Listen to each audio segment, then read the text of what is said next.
They get ready What to is up, boot this folks? opening NYKia kickoff. 31 here, bringing you NCAA 13 online Dynasty footage. Colorado at He's to Purdue. the 10. He makes it out to maybe the 20-yard Your line. defending national champion Colorado Buffaloes, who got slapped with a sim loss because I couldn't coordinate a time with a guy who was in the OD. That'll happen sometimes, but what can you do? He's to the 40. But anyhow, we have Make the stop around the spread 45-yard versus line. spread. He got just a little bit As of Purdue daylight, Boilermakers and that's all who he come into needed this to turn game that one into a unbeaten big try play. to boiler up. Two different styles of spread here. I'm running my custom Brian Kelly style spread no huddle playbook. Link below in the description to playbooks.com. He gets out to about the 45-yard line. If you like it, you can create it based on what is on the website and try it out for yourself. What this game really needs is a share file system so people can download other people's custom playbooks and whatnot instead of having to recreate it formation by formation, play by play. That'd be a heck of a lot easier. And this is probably my favorite of the custom playbooks that I've done. I even like it more than my run and shoot. I haven't spoken about the run and shoot too much this year, as you may or may not have noticed. It's been a bad year for the run and shoot, mainly because of the lack of the run for the run and shoot. So much so that my custom run and shoot playbook basically looks like the New York Giants playbook in Madden. And he just gets rid of it. The Giants are basically a pro-style run and shoot offense. Is looking to go up The by problem 3. with running Kicks up, a and it sails through the pass-centered 4-wide receiver offense like the run and shoot, or to a lesser extent even the air raid, and they get or a pass-first spread of any kind, is that unless you have a dual threat passer, you're, in this game I'm talking about, you're a little bit limited as to how you can run the football. You almost have to trick people and he hits him hard to run the football, and that's not really the way, you know, running the ball out of the run and shoot an air raid offense or a pass-leaning spread offense works. And it's for a variety of reasons. One, the inconsistency of pulling alignment at times, but I also think that a more fundamental reason is that I don't think the splits are wide enough as far as spreading the field sideline to sideline. Like if you take a look at an air raid team, their splits are wider than normal line splits in your conventional offense, and the receivers are very conscious of spreading out their alignment as wide as the field allows based on field side and boundary. But you don't really get that in this game, and as a result, you can defend spread sets out of base defenses, and that really nullifies the #1 thing that the spread is designed to do, which is to force defenses out of their base personnel, because most teams don't have linebackers and safeties that can match up in space with wide receivers, backs, and tight ends on a consistent basis. And then when you throw in the no-huddle tempo, it'll cause a base defensive set with base personnel a host of problems. Like, I'd love to see if we can pan out here based on the play I'm calling here. I'm not quite sure what I dial up in this situation. I'd love to see the receiver there on the right, on your right, spread out wide of the numbers there, and really maximize the length of the width of the field. And same thing here, the receiver on the left, spread that field out, and the slot receiver, spread that sucker out, spread out past that hash, and really stress the width of the field. This game right here was a really, really good game. We both exchanged field goals, running a little bit of a play action here. I get pretty lucky there. Catch the DB, not looking toward the ball. I was able to get that deep comeback off of the aborted play action, and here my lead foot QB. Even though he's not a dual threat guy, I feel like I gotta at least show that play 2 or 3 times a game just to get it in someone's mind that he can sneak in 3 or 4 yards for not defending it. He's taken down at the 28-yard line. Now he's back on offense, and I'm playing a Tampa 2 style. And this is a guy who I've played a ton over the years, and as a result, he knows what's coming on defense. And he's smart enough not to force the ball down to the deep middle, because against me, that's a pretty low percentage proposition if I'm playing user like I have a brain. But at this game, I have one of those bad user control games. You know the type of games where no matter what you do, you just can't seem to be able to make the right play in space. At least in pass defense. Like there I feel the run pretty well, but I make a lot of mistakes throughout this game in pass coverage. There I just get beat by a quicker player. I mean, I was caught in a position where he could go inside, outside, up the field, and he just has a quickness mismatch on me. He's tackled at the 3-yard line. And now he's trying to punch it in again. We got him spied. Got him spied. But my defender comes off his man when he didn't have to and gives up the TD.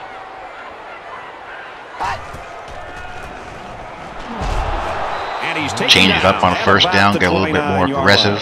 Sometime 29-yard line. Get him in 2nd and long, 3rd and long. Let's see if we can get him off the field. He's at midfield. And I know what I'm doing wrong. I'm trying to break on the ball way too aggressive. And as a result, the ball's going right by me. A 4-yard loss. And if I don't snap out of it, it's going to be a problem all game. Play action, and here I do it again. I see that coming, but I'm breaking way too soon. The 10. Touchdown, Purdue. The wide game. And I kept another score. Risky throw. Strike to his receiver, no good.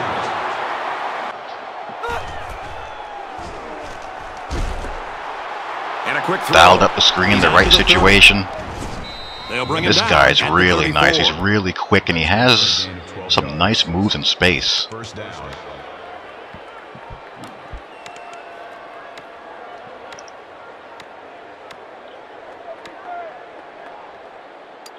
Tempo, tempo, tempo. This playbook isn't very big as far as the amount of plays. The way I want to go, no huddle, a lean playbook is a fast playbook. And you know if a punt is being shown, something bad is going to happen for somebody. And that somebody is me. He's out to the 30. As he will take this to the house and go up 24-6 with a little over a quarter and a half to play. So I am really up against it. So I gotta play perfect on offense, and I gotta really clamp down and cut out the user mistakes on D. Picking up the Mike linebacker blitz and hitting his man for the first down. In my attitude, I'm having a struggle with user control just to keep at it and just to convince myself that the next possession or the next drive I'm going to be able to rectify what's going on. Looks to pass. But I'm running out of time. He's gonna go for the home run. Finds the freshman. Got a nice zone buster there, and we hit him over the middle. Great example. That's what we need. Thought a blitz was coming there. Play action pass, and we hit the corner route. No need to go for 2 just yet. I don't really feel the need to chase points until the 4th quarter, but I gotta really tighten up the defense.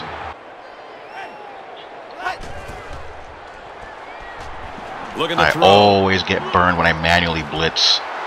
There's a strike complete. But the dilemma I face with that is I don't want to tip off what play I'm in by switching around who I user. I figure if I always use the same guy, I can do a wide variety of things with him, but when I manually blitz, it never works. Here for this long field goal attempt. So I'm able to force the field goal attempt here to stay in the game. So I'm only down still 2 possessions. I feel like I can move the ball, but I can't settle for field goals anymore.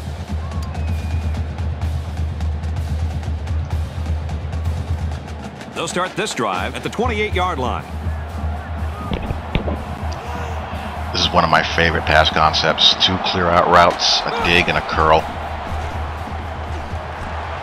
And we get the blown tackle, and he is off to the races. To the 20, to the 10. But not quite fast enough to house it, but I'll take it. That brings up 2nd and goal. On the handoff, he will All right, score. 1 possession game. Wow, what a touchdown. The offense had to come through, and they did. Now I really got to tighten up the D. And he's taken down at about the 27-yard line. That's a good start. And the linebacker, 27-yard line. It's 2nd down. Now watch the play my right defensive end makes. Defensive end to your right. He's really a converted linebacker. So he has the coverage awareness still to make plays like that on a mid-screen. He sniffed that sucker out and blew it up. Really, they just had... He's a guy who was a pass rushing linebacker who I position changed to defensive end. That's one of those. No play action pass there.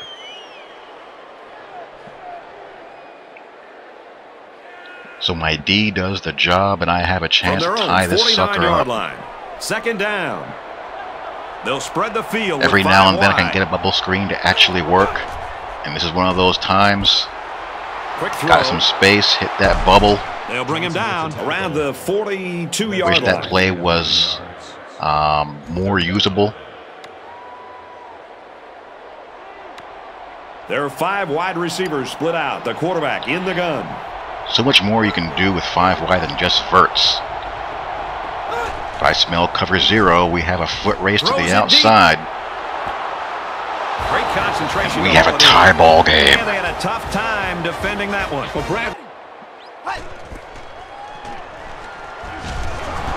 Good job here by the defense. Their manual rush actually did work.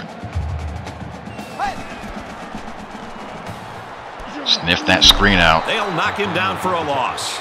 Long yardage again. Let's get him off the field, please. Drops back to and I don't even see this guy coming out. I follow the guy going up the seam. Good play call by him. Around the 36-yard. Throws complete. He's got another good play call. He's smart enough to throw underneath the deep zone coverages. And now I gotta take a risk here. I could dial up a cover 1 blitz. Overload the left, and I get it. Drill at the 50. And for nickel. So now I have a chance to win this sucker. Jones on the inside. Don't gotta be completely pass happy. Just take what's there. We get a press break. Brought down and we're close to field goal range. I have a pretty good kicker. Got another good look for screen. Got a nice convoy. Here's a screen to the wideout. I need about 10 more yards for the field goal. And we pop that draw, so now I'm definitely in field goal range. He's going to start using his timeouts pretty soon. To try to just, you know, burn clock and force him to use his timeouts and get in better position.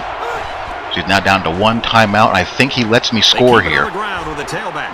It's really his only chance because I mean, if he uses his last timeout, the game's pretty much over. Pass rush almost gets home, almost gets the pick. And I finally do it right. Would have liked the INT, but I'll settle for the swap based on how I was playing. And there the D puts the game away. So we come back from 24-6 down and we pull out the W. How would you sum up the action in this one? I'm sad to see this one end because it was a great game to watch. Purdue played a good game out there, but they needed to make 1 or 2 more big plays, and they couldn't do it. Who knows? Another couple of minutes, and this one may have gone the other way. And with bowl season in full swing, I'll be cranking out more commentary about what's going on during the bowl games, what bowl games I'm looking forward to seeing, which ones I think are going to be dogs. And then we will have the grand finale, Notre Dame, Alabama. EA Sports congratulates the man for his fine performance and his award for player of the game. Hope you guys enjoy. Talk to you all later. They continue what should be a strong season by increasing their mark to 4-1. And for Purdue, this will be their first loss of the year. That's going to do it for this presentation of NCAA Football 13.